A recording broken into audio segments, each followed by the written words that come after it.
Alright y'all, welcome back to the channel and to some more slug testing, and today we've got another new round that we've never tried before, and it's one that I'm really excited to see what kind of results we can actually get out of it, because as far as I'm aware, it's brand new to the shelf and I have not seen anybody else talking about it or testing it or anything. And this particular brand of ammunition, their shotgun stuff has always been very impressive, so I'm definitely excited to see what these can actually do. But as for the ammo I picked up and brought out here today, I found some of these. These are some Herter's 12 gauge Sabot slugs. They are a 2 3/4 inch, 1 ounce copper Sabot slug moving about 1600 feet per second. And I have not heard anything about them, seen anything about them, or even seen them on the shelf until a few days ago when I saw these. So I had to pick them up and see what they could do, because Herter shotgun shells have always been very impressive in all of our testing. So now that they've got a Sabot slug out, what can it do? Now, I believe these were $14.99 for a box of 5, so not the cheapest Sabot slug out there, but far from the most expensive one as well. And here's what one of those shells looks like out of the box. It honestly looks very much so like a muzzleloader bullet, like a power belt or something. Very interesting looking down in there, and I will cut one of these open so we can actually take a look at it and see what it actually looks like. But very interesting design. I don't know that I've seen a bullet quite like that in a Sabot slug. So let's hop over and cut one open and see what it looks like real quick. Alright, so here's a cutaway of what one of those shells looks like. This nice yellow Sabot here, and we'll pop that projectile out here in a second and measure it and weigh it. But under that you have a cardboard little gas seal check piece. Looks like below that we have a regular green plastic gas seal, and here's what that actually looks like. Definitely nothing too fancy. We've seen a lot of similar ones to this before. And of course down there in the bottom is all your powder. But as for our actual projectile here, very standard Sabot, definitely nothing too fancy about it. And here's that bullet outside of the Sabot. But this does remind me a lot of something like a power belt muzzleloader bullet, to be honest with you. And for our measurements here, for a diameter, we have 580, so 580, so that's a 58 caliber bullet, which is pretty much what I figured it would be. And for an overall length,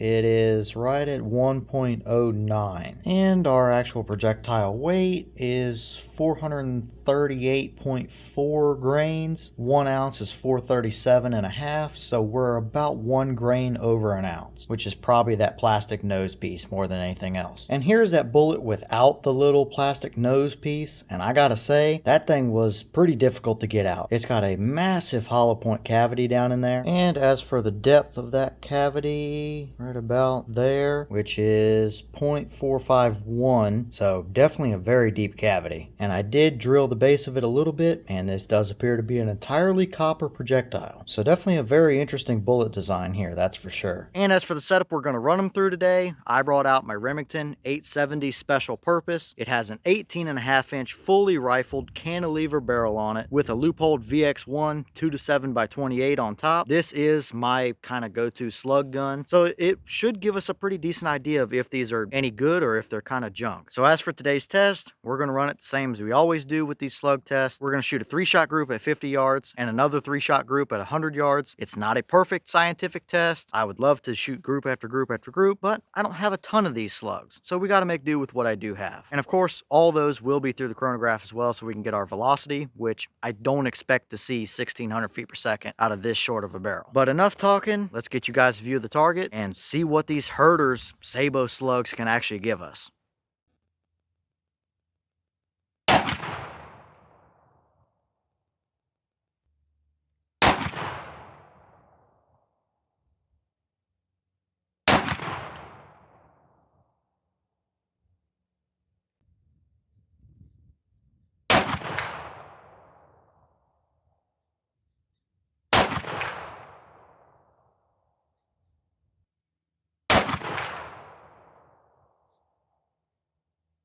Alright, so let's take a peek at our chronograph numbers here real quick before we go look at our target. Now, the boss claim is 1600 feet per second, but we have a much shorter 18.5 inch barrel, so I did not expect to see the full 1600. And generally, about 150 plus or minus a little bit feet per second is what we see out of this shorter barrel compared to what the boss claims. And we pretty much saw that. Now, we did have 2 error chronograph numbers that probably read the Sabot that were up in the 2000s. I went ahead and deleted those, so those error numbers are not not in any of our averages. So let's go through and see what we actually did get. So for a high, we had 1485. For a low, we had 1452. That gave us an average of 1471 feet per second. And of course, here's all your energy numbers for a 1 ounce projectile at 1471 feet per second. So you guys can see what kind of muzzle energy we're actually pushing down range. That gave us an extreme spread of 33 and a standard deviation of 12. So if nothing else, they at least seem to be some relatively consistently loaded rounds. And I can tell you on the shoulder, they are pretty hot. For a 2 3/4 inch 1 ounce Sabot slug round, they're definitely not very light as far as recoil goes. But the velocity is nothing weird. It's pretty much what I expected we would see, is mid 1400s. So looking good here, but what does our target actually tell us? Let's go take a look at that.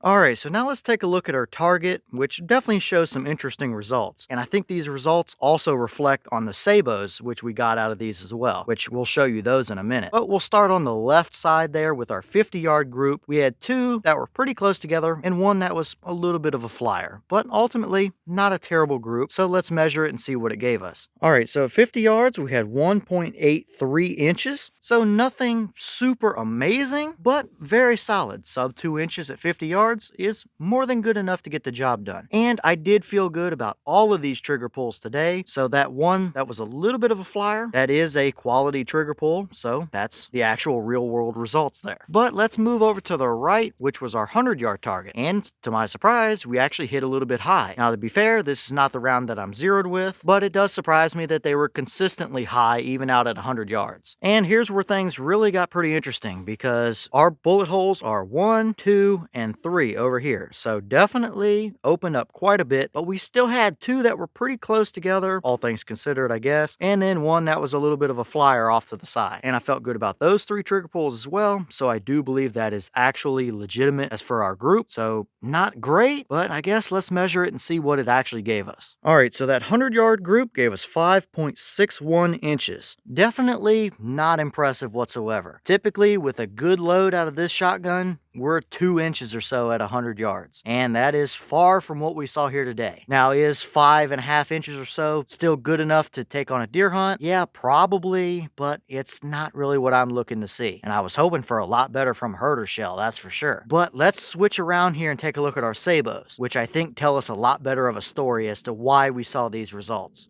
Alright, well, here's what is left of some of our Sabots. Now, I looked for the rest of them. Technically, I guess we probably only have 3 here, but as you can see, they're kind of in pieces all over the place. I would have thought these would have given us a whole lot more strength and better accuracy than what we saw. But if you have big petals ripping off of all of the Sabots, that's not really ideal. Based on what we've seen in our other test, if you have a Sabot that doesn't actually hold together all the way till it just lands on the ground naturally, then you're not going to see very good accuracy out of them. So I would have expected a whole lot better out of these as for Sabot quality. I mean, they feel good. They're very stiff, very rigid. We had good rifle engagement, and that is a factory Remington barrel, 1 in 34 twist, not anything super aggressive. So these should be able to hold up to that. And the pieces were just all over the place, anywhere from 20 yards to 50 yards downrange. So definitely not ideal here. And I have a feeling that the ones that really lost multiple petals, like this one lost 2 out of the 4, are the ones that are really out there as far as flyers go. So it makes sense, although it is a little bit of a letdown, that's for sure. I think Herters / Winchester, which is who makes the Herter stuff, needs to do a little bit of fine-tune work to get their Sabots to actually hold up, and I think they might have a pretty good loading on their hands at that point. Alright, y'all, well, what did you think about those results right there? Definitely a little bit of a letdown for what I was kind of hoping to see coming into it. At 50 or 60 yards, they're more than usable enough. But it seems like that Sabot not being able to hold together strong enough as it exits the barrel is really potentially throwing a few flyers in here without a doubt. Now, they seem to have a good projectile that's flying nice and straight, and the velocities are pretty consistent. So if they could do something to fine-tune those Sabots a little bit, that might be the key to getting these to really perform. And like I just mentioned, I don't have any kind of special barrel. They should be doing just fine through my setup. But traditionally, Unfortunately, if your Sabot doesn't hold up to rifling, it's not going to give you ideal accuracy, and that's pretty much what we saw here today. So I guess, let me know your thoughts down below. Is that about what you expected to see? Were you a little surprised one way or the other? Have you found and tested any of these new Herter's Sabot slugs yet? And if so, what kind of results have you seen out of them? And is that good enough accuracy for you to want to take out on hunt? Or would you want to see it a little better and a little more consistent than that? Let me know all that down below. So I guess overall here today, it's far from the worst we've seen, but I think the shells probably need a little bit of fine tuning work as well. But with that being said, I've got some more testing to get done for you guys, so I'm going to get back to it. As always, we have the channel Instagram as well as the mailbox where you can send stuff if you'd like. All that information will be in the description if you're interested in it, but I'm going to get back to it, so I'll see y'all in the next one.